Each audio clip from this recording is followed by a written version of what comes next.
প্রতিদিন ফিরব বলে ফেরা হয় না,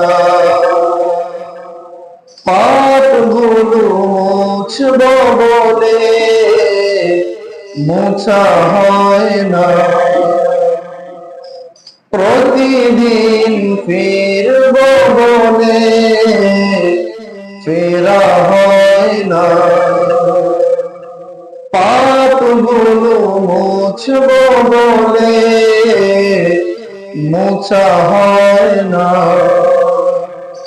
তওবায় বসব ভেবে বসা হয় না,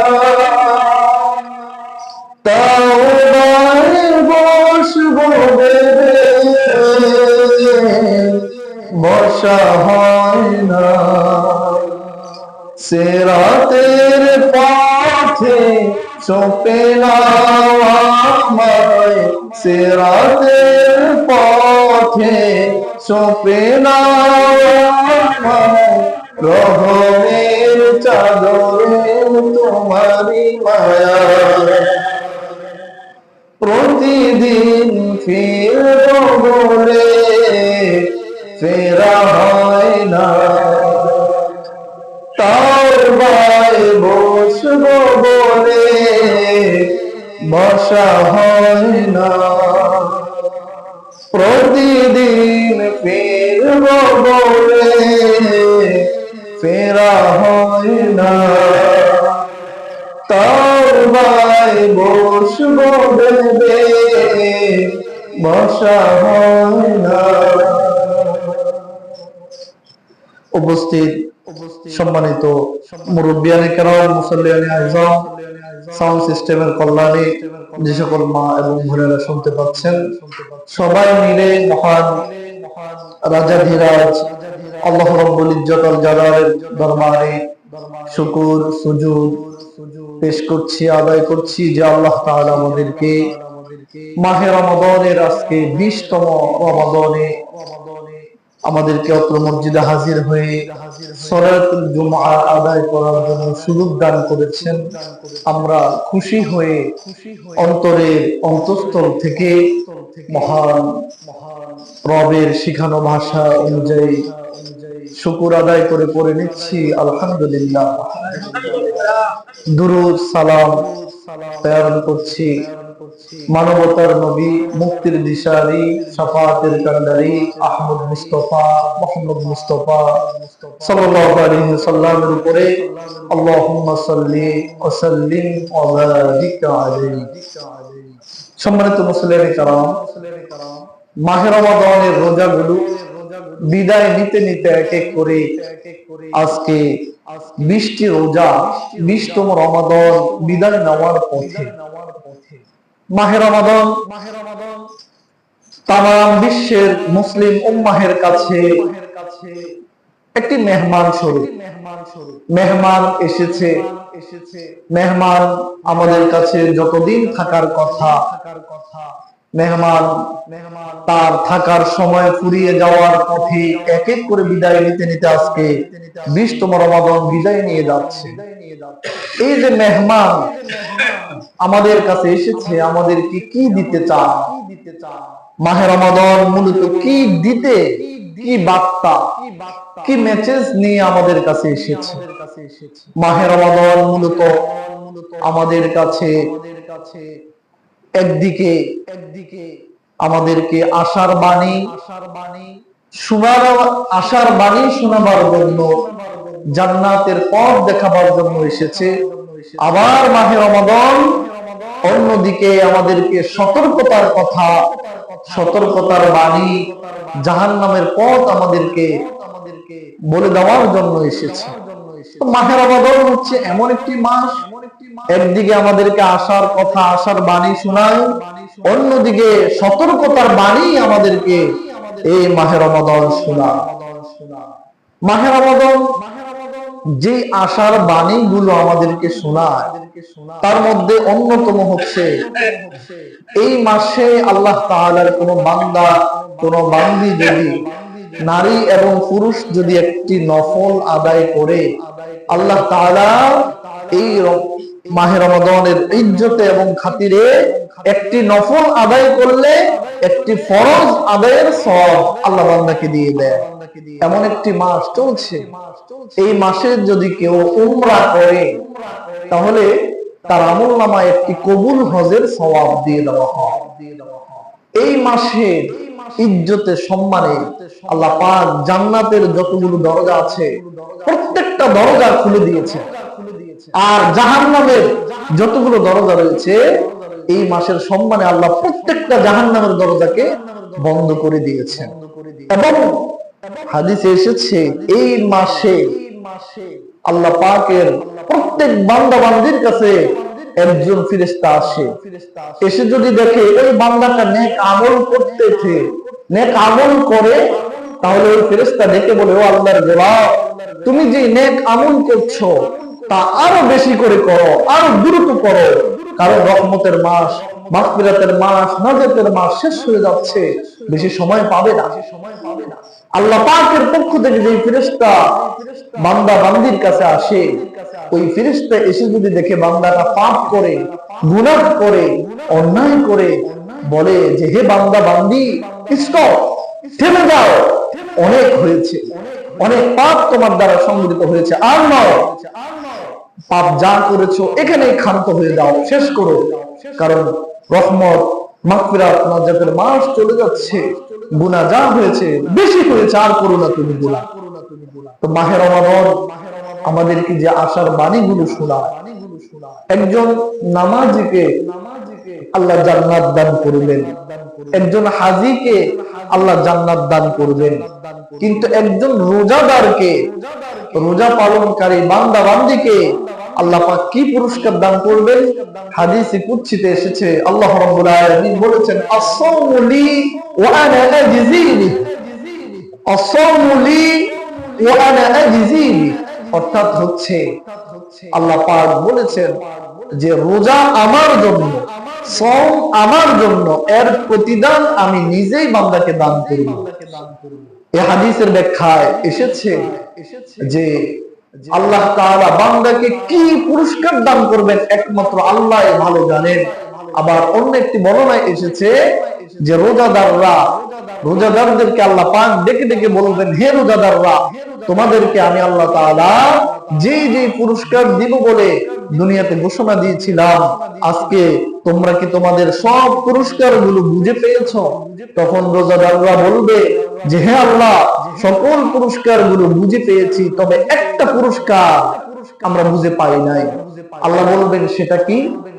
বান্দারা বলবেন যে তোমার জান্নাত পেয়েছি, দুধের ঝর্ণা, মদের নহর, সবকিছু, ফল ফলাদি সব তুমি আমাদেরকে তোমার ওয়াদা মতো দিয়েছো, কিন্তু তুমি যে কত সুন্দর মহান রব, তোমাকে দেখার জন্য এত কষ্ট করে যে রোজা পালন করেছি, তোমাকে তো এখনো দেখি নাই। আল্লাহ তখন বান্দার কাছে, রোজাদারের কাছে তার আপন নূরময় দেহ, নূরময় দৃষ্টি দান করবেন। আল্লাহ তাআলা রোজাদার বান্দাগুলো কান খুলে, মন খুলে আল্লাহকে দেখবেন। সুবহানাল্লাহ। এটাই হচ্ছে রোজাদারদের জন্য বড় পুরস্কার হবে।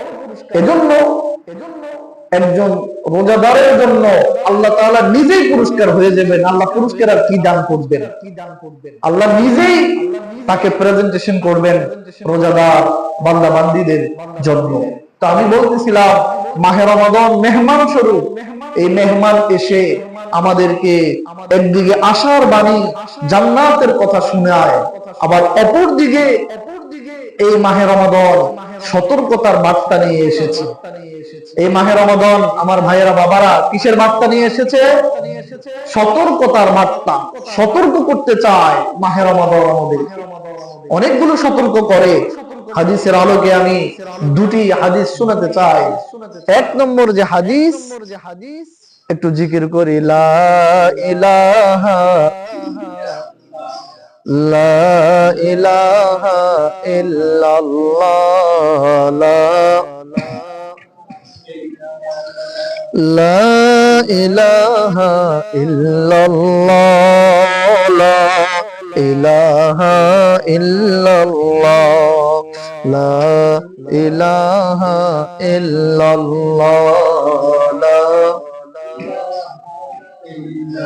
লা ইলাহা ইল্লাল্লাহ মুহাম্মাদুর রাসূলুল্লাহ। আমি বলতেছিলাম মাহে রমাদান একদিকে আমাদেরকে আশার বাণী শোনায়, কল্যাণের পথ দেখায়, জান্নাতের পথ দেখায়, ঠিক এই মাহে রমাদান অন্যদিকে আমাদেরকে সতর্কতার বাণী সতর্ক করতে চায়। বুখারী শরীফের বর্ণনা হাদিস এসেছে, রাসূল সাল্লাল্লাহু আলাইহি ওয়াসাল্লাম বলেছেন, মান লাম ইয়াদা কাওলাজ জুরি ওয়াল আমালু বি, মাহে রমাদান মাসের রোজা পালন করে যে ব্যক্তি মিথ্যা কথা ছাড়তে পারল না, মিথ্যা কথা বলা বন্ধ করতে পারে নাই এবং পাপ কাজ ছাড়তে পারে নাই, সুতরাং রাসূল বলেছেন ফালাইসা লিল্লাহি হাজ্জাতান ইয়াদা তুআমাহু ওয়া শারাবা, ওই ব্যক্তিটা মিথ্যা কথা ছাড়তে না পারার কারণে, পাপ কাজ ছাড়তে না পারার কারণে সে যদি গোটা দিন উপবাস থেকে রোজা পালন করে, তার এই উপবাস থাকা, রোজা পালন করা, না খাওয়া ব্যক্তির মতো ছাড়া আর কিছুই নয়। সে একটা ব্যক্তি এমনি পুরা দিন কোনো কিছু না খেয়ে আছে, আর এই ব্যক্তিটা রোজা রাখলো, মিথ্যা কথা ছাড়ে নাই, পাপ কাজ ছাড়ে নাই। রাসূল বলেন দুটো ব্যক্তি একই। এই ব্যক্তিটা পুরা দিন এই যে পানি খায় নাই, তারপরে খাবার খায় নাই, এতে আল্লাহ পাকের কোনো কিছু যায় এবং আসে না। তাহলে এটা অনেক বড় সতর্কতার একটা বাণী। মাহে রমাদান আমাদেরকে শিখায়, বুঝায়, মেসেজ দেয়, বার্তা দেয় যে মাহে রমাদান তো রাখবে, রোজা তো রাখবে, সাথে সাথে মিথ্যা বলা ছেড়ে দাও, পাপ কাজ ছেড়ে দাও। মাহে রমাদানের শিক্ষা হচ্ছে পাপ কাজ ছেড়ে দেওয়া, গুনাহের কাজ ছেড়ে দেওয়া। মাহে রমাদান আমাদেরকে যতগুলো সতর্ক করে, মুসনাদে বারজাকের ভিতরে আরেকটি হাদিস এসেছে, মাহে রমাদান আমাদেরকে আরো একটি সতর্ক করতে চায় যে রাসূল সাল্লাল্লাহু আলাইহি সাল্লাম তিনি একবার মিম্বারে উঠলেন, প্রথম সিঁড়িতে উঠলেন, রাসূল সাল্লাল্লাহু আলাইহি সাল্লাম ফাকাল আমিন আমিন আমিন, তিনবার আমিন বলেছেন। কয়বার আমিন বলেছেন? তিনবার আমিন বলেছেন। রাসূল সাল্লাল্লাহু আলাইহি সাল্লামের নামাজ শেষ হলো। সাহাবীরা পরে জানতে চাইলেন, ও নবী আপনি তো কখনো এমন আমিন আমিন আমিন বলেন নাই, আজকে মিম্বারে প্রথম সিঁড়িতে পা রেখে আমিন, দ্বিতীয় সিঁড়িতে আমিন, তৃতীয় সিঁড়িতে বসেও আমিন বললেন, তার কারণ কি আমরা জানতে চাই। রাসূল সাল্লাল্লাহু আলাইহি ওয়াসাল্লাম সাহাবীদের প্রশ্নের জবাবে বললেন, ও আমার সাহাবীরা রে, যখন আমি প্রথম সিঁড়িতে পা রাখলাম তখন জিবরাইল আমিন আমার কাছে এসেছেন, এসে বললেন, ওগো নবী এই মাহে রমাদানের মাস যে পেয়েছে কিন্তু তার জীবনের গুনাহ মাফ করতে পারে নাই, সেই ব্যক্তি ধ্বংস হয়ে যাক। আমি বললাম আমিন। তারপরে আমি যখন দ্বিতীয় সিঁড়িতে আরোহণ করলাম তখন জিবরাইল আমিন বললেন, ওগো নবী এই মাহে রমাদানের মাসে যে গুনাহ মাফ করতে পারলো না। দুই নম্বরে হচ্ছে আপনার নাম যেই জায়গায় যেই মজলিসে আপনার নাম দেওয়া হলো কিন্তু মানুষগুলো কৃপণ করলো, কৃপণতা করে আপনার নামের গুরুত করলো, আপনার নাম বলা হলো আর সেখানে দুরূদ শরীফ পড়া হয় নাই, হ্যাঁ নবীজির নাম নেওয়া হলো সাল্লাল্লাহু আলাইহি সাল্লাম বলা হয় নাই, ওই ব্যক্তিগুলো ধ্বংস হয়ে যাক। আমি বললাম আমিন। তৃতীয় সিঁড়িতে আমি উঠলাম, জিবরাইল আমিন বললেন, ও নবী যে ব্যক্তি তার পিতা মাতা দুইজনকে পেল অথবা একজনকে পেয়েছে কিন্তু পিতা মাতাকে সন্তুষ্ট করাতে পারে নাই, রাজি এবং খুশি করাতে পারলো না, ওই পিতা মাতার অবাধ্য সন্তানগুলো ধ্বংস হয়ে যায়। আমি বললাম আমিন। তার মানে রাসূল সাল্লাল্লাহু আলাইহি সাল্লাম এই রমাদানের মাসে তিন শ্রেণীর মানুষের জন্য বরদোয়া করেছেন। কয় শ্রেণীর মানুষ? তিন শ্রেণীর মানুষ। এক শ্রেণী হচ্ছে যারা এই মাস পেয়ে জীবনের গুনাহ মাফ করতে পারে না, রোজার আগে তার জীবন যাপন যেমন ছিল এখনো তেমন, তারপরে প্রিয় নবীর নাম শুনে দুরূদ পড়লো না, তারাও ধ্বংস। তারপরে যারা বাবা মাকে দেরাজ করলো, বাবা মাকে খুশি করাতে পারলো না, তারাও ধ্বংস হয়ে যান। তাহলে এই তিন শ্রেণীর ভিতর থেকে আল্লাহ পাক যেন আমাদেরকে মুক্ত দান করে, আমরা যেন এই ক্ষতিগ্রস্ত তিন শ্রেণীর ব্যক্তিদের কাতারে আমরা না থাকি। পড়ে আমি প্রিয় বন্ধুরা, মাহে রমাদানের এক করে 20টি রোজা আমাদের কাছ থেকে বিদায় নেওয়ার পথে। আজকে 20টি রমাদান চলে গেলে তারপরে আমরা শেষ দশকে চলে যাব। শেষ দশকে গুরুত্ব সবচেয়ে বেশি, কিন্তু শেষ দশকে আমরা যেটা করব, শপিং, কেনাকাটা, ঈদের বাজার, আত্মীয়তার সম্পর্ক, সব দিকে আমরা ব্যস্ত থাকব। কিন্তু প্রিয় রাসূল সাল্লাল্লাহু আলাইহি ওয়াসাল্লামের জীবনী এবং রাসূল সাল্লাল্লাহু আলাইহি ওয়াসাল্লামের আমল ছিল, রমাদানের 20 দিনে তিনি যতই আমল করতেন, শেষ দশকে আরো বেশি আমল করতেন। শেষ দশকে তিনি পাগল করা হয়ে যেতেন, তিনি কাউকে চিনতেন না। ইবাদতের প্রতি তিনি তার নিজেকে এমন ভাবে মনোনিবেশ করতেন, নিজেকে এমন ভাবে উজাড় করে দিতেন। তার কারণ কি? দেখুন, রাসূল সাল্লাল্লাহু আলাইহি ওয়াসাল্লাম একবার তিনি চিন্তা করলেন, নিজে চিন্তায় মগ্ন হলেন যে হারে, আমার আগের নবীদের জাত বনি ইসরাইলের জাতিরা তারা 100 বছর, 1000 বছর হায়াত পেত, কিন্তু আমার উম্মত, আমার শেষ জামানার উম্মত, তারা হায়াত পায় মাত্র 60 বছর, 70 বছর। তো রাসূল সাল্লাল্লাহু আলাইহি ওয়াসাল্লাম নিজে চিন্তা করলেন যে তারা শত বছর বেঁচে থেকে, 1000 বছর বেঁচে থেকে তারা কি পরিমাণ দান করেছেন, নামাজ পড়েছেন, সাদাকা করেছেন, ভালো কাজ করেছেন। আমার উম্মতের হায়াতটা তো একেবারে ছোট, 60-70 বছর, গড় বছর। এই অল্প বয়সে, এই অল্প হায়াতে আমার উম্মত তো এত বেশি ভালো কাজ করতে পারবে না, যেখানে অন্য নবীর উম্মতেরা শত বছর হায়াত পেয়েছে। রাসূল সাল্লাল্লাহু আলাইহি ওয়াসাল্লাম বনি ইসরাইল জাতির হায়াতের কথা চিন্তা করে, আর তিনার শেষ যুগের উম্মতের হায়াতের কথা চিন্তা করে রাসূল চিন্তিত হলেন। এমন সময় আল্লাহ তাআলা প্রিয় রাসূলকে শান্ত করার জন্য সূরাতুল কদর নাযিল করে দিয়েছেন। সুবহানাল্লাহ। ইন্না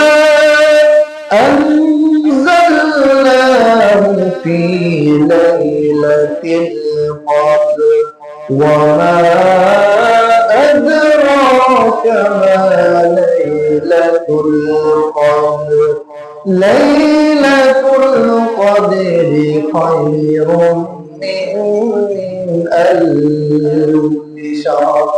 আমাদের হায়াত কম, এই নিয়ে যখন আমাদের নবী চিন্তা করছিলেন, তৎক্ষণাৎ আল্লাহ পাক সূরাতুল কদর নাযিল করে প্রিয় নবীকে শান্ত করে দিলেন। কি রয়েছে এই সূরার মধ্যে? আল্লাহ রাব্বুল আলামিন বলেন, ইন্না আনজালনাহু ফি লাইলাতিল কদর, নিশ্চয় আমি উহাকে মানে হচ্ছে আল কোরআনকে। যারা বলেন কাকে? সবাই মনোযোগ দেয়, আহারে কারে ওয়াজ করে। উহাকে মানে আল কোরআনকে। যারা বলেন কাকে?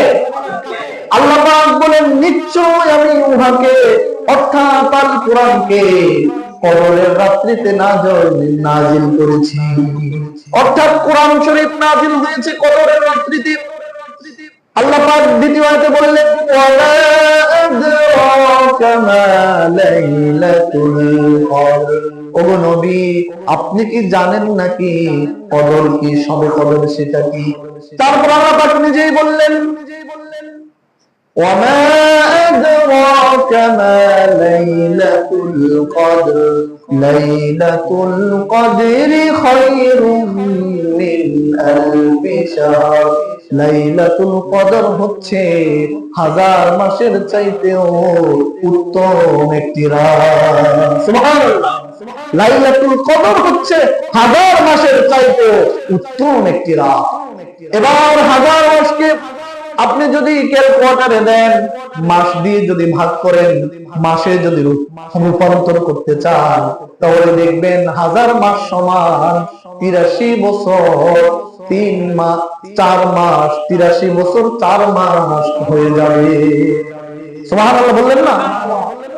আমাদের নবী চিন্তা করছিলেন, আহারে আমার আগের উম্মতেরা, আগের নবীরা তারা শত বছর, হাজার বছর বাঁচত, আমার উম্মতেরা এত কম সময় নিয়ে দুনিয়াতে এসেছে, তারা তো বেশি আমল করতে পারবে না। আল্লাহ পাক এই সূরাটা নাযিল করে বললেন যে, ওগো নবী, আগের উম্মতেরা তারা সবে কদর পায় নাই, আর আপনার উম্মতেরা শত শত বছর, হাজার বছর হায়াত পায় নাই, কিন্তু সবে কদর পেয়েছে। তার মানেই হচ্ছে আমরা হায়াত পেয়েছি অল্প, এই আমাদের অল্প হায়াতের জীবনে একটা সবে কদর যদি আপনি পেয়ে যান, তাহলে ওই সবে কদরটা যদি আপনার ইবাদতে কাটে, নামাজে কাটে, কোরআন তেলাওয়াতে কাটে, দান করাতে কাটে, তাহলে একটা রাত ইবাদত করার কারণে আপনি 83 বছর 4 মাস ইবাদত করার সওয়াব পেয়ে গেলেন। সুবহানাল্লাহ। কিন্তু অন্য নবীর উম্মতেরা ওই একটা রাত ইবাদত করেছে, একটা রাতেই পেয়েছে। তার মানে আমাদের হায়াত কম, কিন্তু কাজের মূল্য যেটা আল্লাহ অনেক অনেক অনেক গুণ বেশি বাড়িয়ে দিয়েছেন। এজন্য রাসূল সাল্লাল্লাহু আলাইহি ওয়াসাল্লাম তিনার যে আফসোস ছিল, তিনার যে মন খারাপ ছিল, সেটি এই সূরা নাযিল হওয়ার পরে আর থাকে না, আল্লাহ পাক কেটে দিয়েছেন। এবং এই শবে কদরের রাতের ব্যাপারে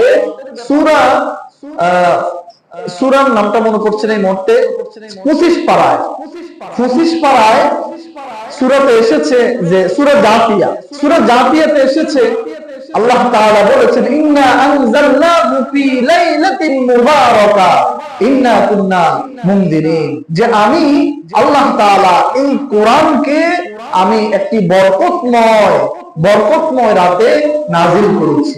সেই বরকতময় রাতে আমি কোরআনকে নাযিল করেছি। এই বরকতময় রাতে আমি বান্দার ভাগ্য পরিবর্তন করি। শবে কদরের রাত এটা হচ্ছে বান্দার ভাগ্য পরিবর্তনের রাত, যেটাকে আমরা শবে বরাতের রাত মনে করে থাকি। শবে বরাতের রাতে অনেক গুরুত্ব ফজিলত ছিল, আমরা সেগুলো জেনেছিলাম, কিন্তু শবে কদরের রাত যেটা, শবে বরাত নয়, শবে কদরের রাত হচ্ছে মূলত আপনার আমার ভাগ্য পরিবর্তনের রাত, যেটা বলেন না সুবহানাল্লাহ, ভাগ্য পরিবর্তনের রাত। এই রাতে, এই বছর থেকে আগামী বছর পর্যন্ত কতজন মানুষ দুনিয়া থেকে বিদায় নেবেন সেটা লিপিবদ্ধ করা হয়। এই রাতে কতজন মানুষ নতুন করে দুনিয়াতে আসবেন সেটা লিপিবদ্ধ করা হয়। এই রাতে আপনার জন্য কি কি রিজিক পরিমাণ লিপিবদ্ধ করা হবে সেটা লেখা হয়। এই রাতে আপনি কি কি দুর্ঘটনা, কোন কোন খারাপ অবস্থা, কোন কোন ভালো অবস্থা আপনার হবে সেটা লিপিবদ্ধ করা হয় যেই রাতে। সেই রাতের নাম হচ্ছে শবে কদরের রাত। কিন্তু আমরা সেটা মর্যাদা বুঝি না, সেটার গুরুত্ব আমরা দেই না। এজন্য এই শবে কদরের রাতে কোরআন নাযিল হয়েছে। সুতরাং কোরআন নাযিল হওয়ার রাতেই হচ্ছে আপনার আমার বান্দা বান্দির ভাগ্য পরিবর্তনের রাত। এজন্য আজকের আলোচনা থেকে শোনার পরে, বুঝার পরে আমরা কোনোভাবেই যেন অবহেলায় আমরা এই রাতকে মিস না করে ফেলি। এই রাতের একটা রাত যদি আপনারা আমার ইবাদত করতে পারেন, তাহলে দেখবেন যে 83 বছর 4 মাস ইবাদত করার সওয়াব আপনি পেয়ে যাবেন। এখন আসুন আমার প্রিয় ভাইয়েরা, বাবারা, এই রাত একটা রাত মাত্র, যেই রাতে ইবাদত করলে 83 বছর 4 মাসের ইবাদতের সমান সওয়াব আপনি আমি পেয়ে যাব, তাহলে সেই রাতটা রাসূল সাল্লাল্লাহু আলাইহি ওয়াসাল্লাম আমাদেরকে কেন নির্দিষ্ট করে দেন নাই? এরকম একটা প্রশ্ন থাকতে পারে কি পারে না? পারে। দেখুন, সাহাবী বললেন, রাসূল সাল্লাল্লাহু আলাইহি ওয়াসাল্লাম শবে কদরের রাতটা জানাবার জন্য তিনি ঘর থেকে বের হলেন। জানাবার জন্য তিনি যখন বের হলেন, আসবেন, সাহাবীদেরকে জানাবেন, এমন সময় রাসূল সাল্লাল্লাহু আলাইহি ওয়াসাল্লাম দেখলেন মুসলমানদের ভিতর থেকে দুইজন ব্যক্তি ঝগড়া করছে। কি করছে? ঝগড়া। তার মানে ঝগড়া এটা নতুন কোনো বিষয় না, এটা ওই যুগেও কি ছিল, কি ছিল না? ছিল। তো ঝগড়া করছে, তো এমন ভাবে তারা ঝগড়ায় লিপ্ত হলেন। তারা মুসলমান ছিলেন। রাসূল সাল্লাল্লাহু আলাইহি ওয়াসাল্লাম তাদেরকে তাদের সেই ঝগড়ার দিকে মনোনিবেশ করার কারণে, তাদের ঝগড়ার দিকে তার মনোযোগ চলে যাওয়ার কারণে রাসূল সাল্লাল্লাহু আলাইহি ওয়াসাল্লাম শবে কদর এটা কোন রাতে, রমাদানের কত নম্বর রোজাতে, এটা তিনি কি করলেন? তিনি ভুলে গেলেন। রাসূল সাল্লাল্লাহু আলাইহি ওয়াসাল্লাম ভুলে গেলেন, এই কথা বলা আমাদের ঈমানের দাবি হতে পারে না। অর্থাৎ আল্লাহ তাআলা রাসূল সাল্লাল্লাহু আলাইহি ওয়াসাল্লামের মাথা থেকে সেটা কি করলেন? মুছে ফেললেন। সেটা আল্লাহ তাআলার ইচ্ছা ছিল। তো যাই হোক, মুছে ফেলার পরে রাসূল সাল্লাল্লাহু আলাইহি ওয়াসাল্লাম এবার সাহাবীদেরকে বললেন যে সাহাবীরা, আমি তো তোমাদেরকে শবে কদর কয় নম্বর রোজা কোন রাত্রিতে জানাতে এসেছিলাম, কিন্তু তাদের ঝগড়ার কারণে এই মুহূর্তে আমার মাথা থেকে চলে গেছে। তবে আমার সাহাবীরা শোনো, শবে কদর আল্লাহ পাক জিবরাইল আলাইহিস সালামের মাধ্যমে আমাকে যা জানিয়েছেন সেটা রমাদানের শেষ দশকে। একটা ক্লিয়ার হলো কি হলো না?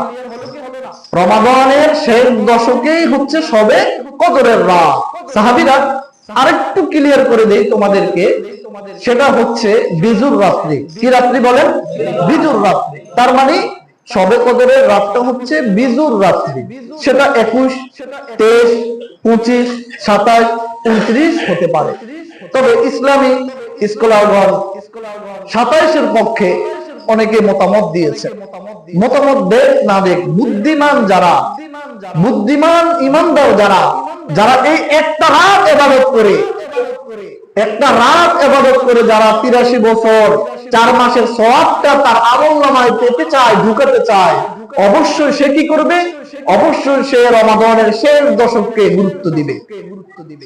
ওই রাতে আমি আপনাদের সবাইকে বলবো, আপনি ওই রমাদানের বিজুর রাত্রিগুলোতে প্রত্যেকটা রাতে আপনি 5টা টাকা করে, মসজিদে হোক, কোন এতিমকে হোক, কোন গরিবকে হোক, আপনি দান করেন। আপনি 5টা রাত যদি কয়টা হয়? 21, 23, 25, 27, 29, 50টা টাকা যদি আপনি এই 5টা রাতে দান করেন, এই 5টা রাতের একটা রাত তো অবশ্যই শবে কদর হয়ে যাবে। তাহলে আপনি 10টা টাকা দান করে কি পরিমাণ সওয়াব যে আপনি পাবেন কল্পনা করতে পারবেন না। এই 5টা রাত আপনি 2 রাকাত করে নফল নামাজ পড়েন, আপনার শবে কদর অবশ্যই তার ভিতরে থাকবে। তারপরে এই 5টা বিজুর রাতে আপনি কি করেন? 2 পৃষ্ঠা 1 পৃষ্ঠা করে কোরআন শরীফ তেলাওয়াত করেন, অবশ্যই সেটা আপনার শবে কদরে পেয়ে যাবেন। এখন বলবেন যে হুজুর তাইলে জোর রাতে কি আমরা পড়বো না? এটা ইমার্জেন্সি রোগীর মতো আর কি অবস্থা। কারণ আমার মুসল্লিরা তারাবিও তো করতে চায় না, এদেরকে আমি জোর রাত সব মিলাই দিলে কোনো 10 রাত দরকার নাই, অন্তত 5 রাত কমাই দিলেও, আর 5 রাত এখন কমে গেছে না, তাহলে একটু সুবিধা হবে। কিন্তু বুদ্ধিমান ইমানদার যারা আল্লাহ ভীরু, যারা আল্লাহ প্রেমী, যারা রাসূল প্রেমী, তারা 5 রাতকে ভাগ করবে না, তারা 10 রাত 10 রাতে ইবাদত করতে চাইবে। কি চাইবে না? চাইবে। যারা একেবারে লো কোয়ালিটির ব্যক্তি, যারা একেবারে একদিন পড়তে চাইবেন না, তাদের হাতে পায়ে হাত রেখে বলবো, এই 5টা রাত অন্তত আপনি অবহেলায় কাটাবেন না। এই 5টা রাতে যে কোনো একটা রাতে আপনার ভাগ্যটা পরিবর্তন আল্লাহ পাক করছেন। আপনার একটা বছরের রিজিক আপনার জন্য বাজেট হচ্ছে, আপনার একটা বছর চাকরি আর বাকি থাকবে কি থাকবে না, আপনার কি কি দুর্ঘটনা, কি কি শুভ কাজের সম্মুখীন হবেন, সবকিছু এই 5টা রাতে যে কোনো একটা রাতে হয়ে যাচ্ছে। তাহলে আপনি কেন এই রাতটার গুরুত্ব আপনি দিবেন না? বছরের ভিতরে এতগুলো রাত থাকার ভিতরে শবে কদরের রাত হচ্ছে শ্রেষ্ঠ রাত। আমি এজন্য বলবো, মা বোনেরা যারা আমাদেরকে শুনছেন, অবশ্যই আপনারাও এই 5টা রাতকে কোনোভাবে অযথায় অবহেলায় কাটাবেন না, গুরুত্ব দিবেন। এই 5টা রাতে আপনারা কি করবেন? আসুন, রাসূল সাল্লাল্লাহু আলাইহি ওয়াসাল্লাম অনেকগুলো কাজ করতেন, তার মধ্যে আমি বেছে বেছে সংক্ষেপে 5 মিনিটে 5টা আমলের কথা বলবো। আল্লাহ তাআলা আমাদেরকে শোনার আমল করার তৌফিক দান করুন, আমিন। রাসূল সাল্লাল্লাহু আলাইহি ওয়াসাল্লাম এই কদরের রাতে কি করতেন? দেখুন, 1 নম্বরে রাসূল সাল্লাল্লাহু আলাইহি ওয়াসাল্লাম শবে কদরের রাতে, রমজানের শেষ 10টা রাতে পুরা রাত তিনি ইবাদত করতেন। পুরা রাত কি করতেন? পুরা রাত, অল্প অল্প না। রাসূল সাল্লাল্লাহু আলাইহি ওয়াসাল্লাম রমাদানের 20 রোজাতে তিনি তারাবি পড়তেন, তাহাজ্জুদের নামাজ পড়তেন, কোরআন তেলাওয়াত করতেন, যাই করতেন, কিন্তু রাতের একটা অংশ তিনি শুইতেন, বিশ্রাম করতেন। কিন্তু শেষ 10টা রোজাতে তিনি পুরা রাত তিনি ইবাদত করতেন। তার মানে 20টা রোজার চাইতে শেষ দশকের গুরুত্ব কম না বেশি? কত বেশি হলে পরে রাসূল সাল্লাল্লাহু আলাইহি ওয়াসাল্লাম পুরাটা রাত তিনি একটা সেকেন্ডের জন্য ঘুমাতেন না, ইবাদত করতেন। এবং আম্মা জান আয়েশা রাদিয়াল্লাহু তাআলা আনহা, রাসূল সাল্লাল্লাহু আলাইহি ওয়াসাল্লামের স্ত্রী, তিনি বলেছেন রাসূল সাল্লাল্লাহু আলাইহি ওয়াসাল্লাম রমাদানের শেষ 10টা রোজা আসলে আমাদেরকে চিনতো না। চিন্তা করেন, তার আপন নিজের বউকে চিনতো না। আল্লাহর প্রেমে কতটা প্রেমিক তিনি হয়ে যেতেন যে নিজের স্ত্রীকে, সন্তানকে, আত্মীয় স্বজনকে চিনতেন না। কি পরিমাণ আল্লাহর ধ্যানে তিনি মগ্ন হয়ে যেতেন।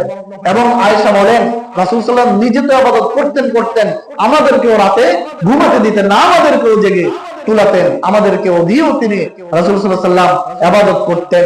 এবং হাদিসের একটা ভাষায় বলা হচ্ছে, রাসূল সাল্লাল্লাহু আলাইহি ওয়াসাল্লাম এত পরিমাণে ইবাদত করতেন, কোমরে গামছা বাঁধার মতো একটা অবস্থা।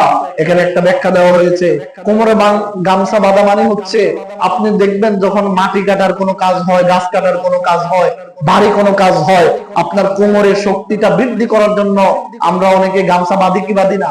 বাঁধি। তো হাদিসের ভিতরে এরকম একটা এক্সপ্লেনেশন দেওয়া হয়েছে যে রাসূল সাল্লাল্লাহু আলাইহি ওয়াসাল্লাম এমন ভাবে এই রমাদানের শেষ রাতে শেষ দশকে ইবাদত করতেন, কোমরে গামছা বাঁধার মতো ইবাদত করতেন। এজন্য রাসূল সাল্লাল্লাহু আলাইহি ওয়াসাল্লাম যেহেতু সারা রাত জেগে ইবাদত করতেন, আমরা অন্তত সারা রাত না পারি অন্তত রাতের কিছু অংশ হলে আমাদেরকে ইবাদত করতে হবে। দুই নম্বরে রাসূল সাল্লাল্লাহু আলাইহি ওয়াসাল্লাম মাহে রমাদানের শেষ দশকে যা করতেন সেটা হচ্ছে ইতিকাফ করা। কি করা বলেন? ইতিকাফ করা। দুনিয়ার ঝামেলা থেকে, পরিবার পরিজন থেকে আপনার আল্লাহ পাক যাদেরকে তৌফিক দিয়েছেন পরিবারের ঝামেলা নাই, হ্যাঁ, এরকম ব্যক্তিরা এই 10টা দিন জামে মসজিদে, জুমার মসজিদে এসে আল্লাহর জন্য মনোনিবেশ করবেন, কোরআন তেলাওয়াতে, তাহাজ্জুদে, নামাজে, হ্যাঁ, আল্লাহর ইবাদতে ধ্যানে মগ্নে সময় কাটবে। ইতিকাফ করা। হাদিসে এসেছে রাসূল সাল্লাল্লাহু আলাইহি ওয়াসাল্লাম প্রতি রোজার শেষ 10টা দিন ইতিকাফ করতেন। কিন্তু রাসূল সাল্লাল্লাহু আলাইহি ওয়াসাল্লাম যেই বছর দুনিয়া থেকে চলে যাবেন ওই বছর রাসূল সাল্লাল্লাহু আলাইহি ওয়াসাল্লাম 20 দিন ইতিকাফ করছেন। কয়দিন ইতিকাফ করছেন? 20 দিন ইতিকাফ করছেন। অনেক গুরুত্বপূর্ণ আমল ইতিকাফ করা। তারপর আসুন রাসূল সাল্লাল্লাহু আলাইহি ওয়াসাল্লাম 3 নম্বরে রমাদানের শেষ দশকে যে কাজটা করতেন তা হচ্ছে কোরআন তেলাওয়াত। শুধু তিনি করতেন না, কোরআন তেলাওয়াত জিবরাইল আলাইহিস সালাম তিনার কাছে আসতেন, তিনি জিবরাইল আলাইহিস সালামকে শোনাতেন। জিবরাইল আলাইহিস সালাম তিনিও রাসূল সাল্লাল্লাহু আলাইহি ওয়াসাল্লামকে কোরআন শোনাতেন, কারণ কোরআনটা তো এই দুনিয়াতে এসেছে জিবরাইল আলাইহিস সালামের মাধ্যমে। কার মাধ্যমে কোরআন এসেছে? জিবরাইল আলাইহিস সালামের মাধ্যমে কোরআন নাজিল হয়েছে। সুতরাং হাদিসে এসেছে রাসূল সাল্লাল্লাহু আলাইহি ওয়াসাল্লাম প্রতি রোজাতে এক খতম কোরআন জিবরাইল আলাইহিস সালামকে শোনাতেন, তিনিও শোনাতেন। কিন্তু যে বছর নবীজি দুনিয়া থেকে চলে যাবেন ওই বছর জিবরাইলকে রাসূল সাল্লাল্লাহু আলাইহি ওয়াসাল্লাম 2 খতম কোরআন শরীফ শুনিয়েছেন। কয় খতম? 2 খতম। এজন্য পুরুষ ভাইরা, বাবারা, অনেকে আপনারা কোরআন শরীফ পড়তে পারেন না, কিন্তু আপনাদের স্ত্রীরা, মারা, বোনরা, জিরা পড়তে পারে। শরমের কিছু নাই, আপনি না পারলেও বলবেন রমাদানের রাতে, হ্যাঁ, এক জায়গায় নিরিবিলি বসে বলবেন যে স্যার তুমি আমাকে একটু শোনাও। কোরআন তেলাওয়াত এমন একটা বিষয়, ইমাম সাহেব শুধু পড়তে পারে, একলা সওয়াব হয় নাই। আপনারা যে শুনেছেন নামাজে দাঁড়িয়ে দাঁড়িয়ে প্রতিটি অক্ষরে সওয়াব আপনারা সমানভাবে পেয়েছেন। সুবহানাল্লাহ। এজন্য আপনার স্ত্রীর কাছে যদি শুনেন কোরআন তেলাওয়াত সওয়াব পাবেন, সে যা পাবে আপনিও তা। আল্লাহর কাছে কোনো কমতির কোনো হিসাব নাই।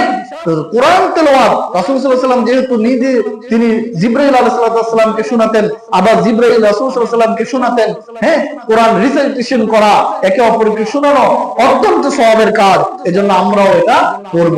নিজেরা না পারলে যারা পারে তাদের কাছ থেকে শুনবো। এখন শোনার জন্য তারাবির নামাজ সুন্দর একটা সিস্টেম না বলেন? যারা কোরআন শরীফ পড়তে পারে না তাদের জন্য তারাবির নামাজে কোরআন তেলাওয়াত শোনা সুন্দর একটা সিস্টেম কিনা বলেন? তো সুন্দর একটা সিস্টেম হলে মুসল্লি কমতে কমতে মাঝে মধ্যে এক কাতারও তো লোক নিতে আপনার কি পুরাতে পারছি না। এই মুসল্লিগুলো যায় কোথায়? আজকে দেখুন না জুমার দিন মুসল্লিদের কি একটা অবস্থা, দুপুরের খাওয়ার কোনো টেনশন নাই। তাহলে তো ফার্স্ট চান্সে ফার্স্ট কাতারে তাদের থাকার দরকার ছিল। আল্লাহ ওই জাতির, ওই ব্যক্তির ভাগ্য ততক্ষণ পর্যন্ত পরিবর্তন করেন না যতক্ষণ পর্যন্ত ওই ব্যক্তি, ওই জাতি তার নিজের ভাগ্যকে নিজেই পরিবর্তন করার চেষ্টা না করে। আমাদের ভাগ্য আমরাই পরিবর্তন করতে চাই না, আমরা চাই না, সেজন্য আল্লাহ আমাদেরকে দিচ্ছেন না। আপনি দেখবেন অনেক ধনী মানুষ আছে, আমরা দেখেছি তার ব্যবসা বাণিজ্যের হিসাব রাখতে তার দিন যায়, কিন্তু তার নামাজের সময় আবার সে সঠিকভাবে নামাজে দাঁড়ায়। তো আল্লাহ তাকে দিচ্ছেন। তা আপনার আমার অভাব কেমনে দূর হবে? আল্লাহকে তো ডাকি না, আল্লাহর কাছে তো চাই না। শুধু কোথায় জায়গাতে সার দিব ওইখানে যায় সিরিয়াল, কোথায় প্রাণের চাল পাবে ওইখানে যায় সিরিয়াল। মানুষের কাছে যে পরিমাণ আকুতি মিনতি করে পাওয়ার জন্য সেই পরিমাণ আকুতি মিনতি যদি আমরা আল্লাহর কাছে করতে পারতাম, অবশ্যই আল্লাহ পাক আমাদের এই অপূর্ণাঙ্গ জীবনে সবকিছু দিয়ে পূর্ণাঙ্গ করতেন কি করতেন না? করতেন। এজন্য আমাদেরকে আল্লাহর কাছে চাইতে হবে। 4 নম্বরে রাসূল সাল্লাল্লাহু আলাইহি ওয়াসাল্লাম যেটি করতেন তাহাজ্জুদের নামাজ। তাহাজ্জুদের নামাজ পড়তেন। দেখুন হাদিসে এসেছে রাসূল সাল্লাল্লাহু আলাইহি ওয়াসাল্লাম রমাদানের শেষ দশকে এত পরিমাণে তাহাজ্জুদের নামাজ পড়তেন, রাসূল সাল্লাল্লাহু আলাইহি ওয়াসাল্লাম এত পরিমাণে কোরআন তেলাওয়াত নামাজে করতেন, দাঁড়িয়ে থাকতে থাকতে নবীজির পা মোবারকগুলো ফুলে যেত। আল্লাহু আকবার। একটা মানুষ চিন্তা করেন তো ভাইরা বাবারা, একটা মানুষ কি পরিমাণ সময় দাঁড়িয়ে থাকলে পা ফুলে যায়, চিন্তা করেন একবার। আর আমরা 1 ঘন্টা তারাবির নামাজ, হুজুর কেরাত কি আর শুরু করা যায় না? কেরাত কি এটা কেসিডি কাটার জিনিস যেটা শুরু করবে? হুজুর নামাজে তো লম্বা একটু দাঁড়িয়ে থাকতে পারি না। তো আমার আপনার নবী বীর পুরুষ, তিনার গায়ে 100 পুরুষের শক্তি, সেই নবী নামাজে দাঁড়িয়ে কোরআন তেলাওয়াত করতে করতে কি পরিমাণ করতেন চিন্তা করুন মুসলমান, যে তিনার পা মোবারক ফুলে যেত। এবং আয়েশা রাদিয়াল্লাহু তাআলা আনহা তিনি অবাক হয়ে আশ্চর্য হয়ে নবীজি সাল্লাল্লাহু আলাইহি ওয়াসাল্লামকে বলেছেন, ওগো নবী, আপনার তো কোনো গুনাহ নাই, আপনি তো নিষ্পাপ, আপনি তো মাসুম, আপনার আগেরও কোনো গুনাহ নাই, পরেরও কোনো গুনাহ নাই, তাহলে আপনি এত নামাজ, এত তাসবিহ, এত ইবাদত, এত দান, এত সাদাকা করার দরকারটা কি? কি একটু কম করলে কি হয় না? রাসূল সাল্লাল্লাহু আলাইহি ওয়াসাল্লাম কেঁদে দিয়ে চোখের পানি ছেড়ে বললেন, রে আয়েশা, আমার আল্লাহ আমাকে এত কিছু দিয়েছেন, আমার আগের জীবনের কোনো গুনাহ নাই, পরের কোনো গুনাহ নাই, আমি কি আমার আল্লাহর কাছে কৃতজ্ঞতা আদায় করব না? আমি কি আমার রবের শুকরগুজার করব না? আয়েশা, তুমি এটা কি বললে আয়েশা? সুতরাং আমরা সুখের সময় আল্লাহকে ডাকি না, যখন আমার কোনো বিপদ হয় তখন আল্লাহ আল্লাহ আল্লাহ আল্লাহ আল্লাহ, আপনি ছাড়া আমার আর কেউ না। অথচ রাসূল সাল্লাল্লাহু আলাইহি ওয়াসাল্লাম সুখের সময় তিনাকে নিষ্পাপ করে আল্লাহ বানিয়েছেন, তারপরও তিনি কোনো কিছু ইবাদতের ক্ষেত্রে আল্লাহর কাছে কমতি রাখেন নাই। 5 নম্বর, রাসূল সাল্লাল্লাহু আলাইহি ওয়াসাল্লাম যে আমলটি, যে কাজটি তিনি এই রমাদানের শেষ দশকে করতেন, তা হচ্ছে দুআ, দোয়া করা, মুনাজাত করা। কি করা বলেন? মুনাজাত করা, মুনাজাত করতেন। আজকে দেখুন মুনাজাতের যে অবস্থা, ইমাম সাহেব দোয়া করছে, তিনার চোখেও পানি নাই, আবার শ্রোতা যারা আছে তাদের চোখেও পানি নাই। জুমার মুনাজাত হচ্ছে, নামাজের মুনাজাত হচ্ছে, ইফতার মাহফিলের মুনাজাত হচ্ছে, জায়নাজার মাঠে মুনাজাত হচ্ছে, কবর পাড়ে মুনাজাত হচ্ছে, ঘরে মিলাদ হচ্ছে, দোয়া হচ্ছে, একটা মানুষের চোখেও আমাদের কারো পানি নাই। আমাদের অন্তরটা কলুষিত হতে হতে, কালো হতে হতে, পাপে জালি বাঁধতে বাঁধতে এত অবস্থা হয়েছে, চোখে এখন আর কোনো পানি নাই। চোখে পানি আছে? এখন দেখবেন মানুষ মারা গেলেও আমরা একটু সময় দেখেছি হাউমাউ করে কাঁদা, যদিও হাদিসে নিষেধ আছে, কিন্তু নীরবে নিবৃত্তিতে কাঁদা যায় আছে, চোখের পানি নাই। মানুষ মারা গেছে, একজন বিরিয়ানির ডেট ঠিক করো, 300 চেয়ার রেডি করো, কবর করো, কবরের পাশে আরেকজনকে শোয়াচ্ছে, কবরে শোয়াচ্ছে, চোখে পানি নাই। এই অন্তরটা মরে গেছে, এই অন্তরে কোনো আবেগ অনুভূতি হয় না। মুনাজাত দূর, এত মুনাজাত করে নিজের পরে হুজুরি করায় কোনো মুনাজাত তো কবুল হয় না।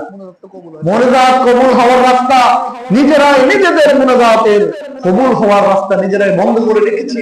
আমরা অনেক হক্কানি পীর মাশায়েখ বুজুর্গদেরকে দেখেছি, মুনাজাত ধরলে চোখের পানি ঝরঝর করে পড়তেছে, ঝরঝর করে চোখের পানি পড়তো।